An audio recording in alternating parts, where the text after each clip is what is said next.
ክባዊ ደሴት ጽርግያ መን መጀመርታ ክሓልፍ ዝኽእል ክጽበ ዘለዎኸ እዚ ክባዊ ደሴት ጽርግያ እዩ። ሰማያዊ ክባዊ ምልክትን ጻዕዱ ቀስትታትን ተመልከቱ። በአንፈት ዞም ቀስትታት አቢልና ክንኳለል ይግባእ።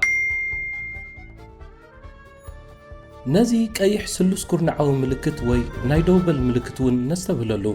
ኣብ ገጽ ጽርግያ ተመልከተ ስንሻርክ ወይ ናይ ደውበል ምልክት መስመር ረአዩ ክጽበዩ ይግባእ። ብኽባዊ ደሴት ዝኳለሉ ሰብ ብሽክለታ ወይ ማካይን ቀዳምነት ኣለዎም። ናብ ክባዊ ደሴት ብኸመይ ንኣቱ? ቀስ ንበል፣ ብጥንቃቐ ንጸጋም ንርአ።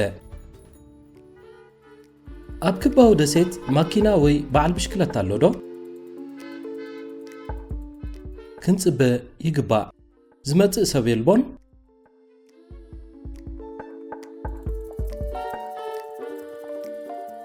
ናብ ክባዊ ደሴት ክንኣቱ ንኽእል ኢና።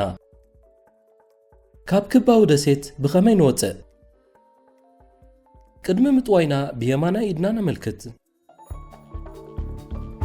እዚ ንኻልኦት ተጓዓዝቲ ካብ ክባዊ ደሴት ንወፅእ ከም ዘለና ምልክት ክኾኖም እዩ። ኣብ ክሊ ክባዊ ደሴት ንብሽክለታታት እተሓዝአ ምቃል እንተሃልዩ በዚ ምቃል ጽርግያ ክንዘውር ይግባእ።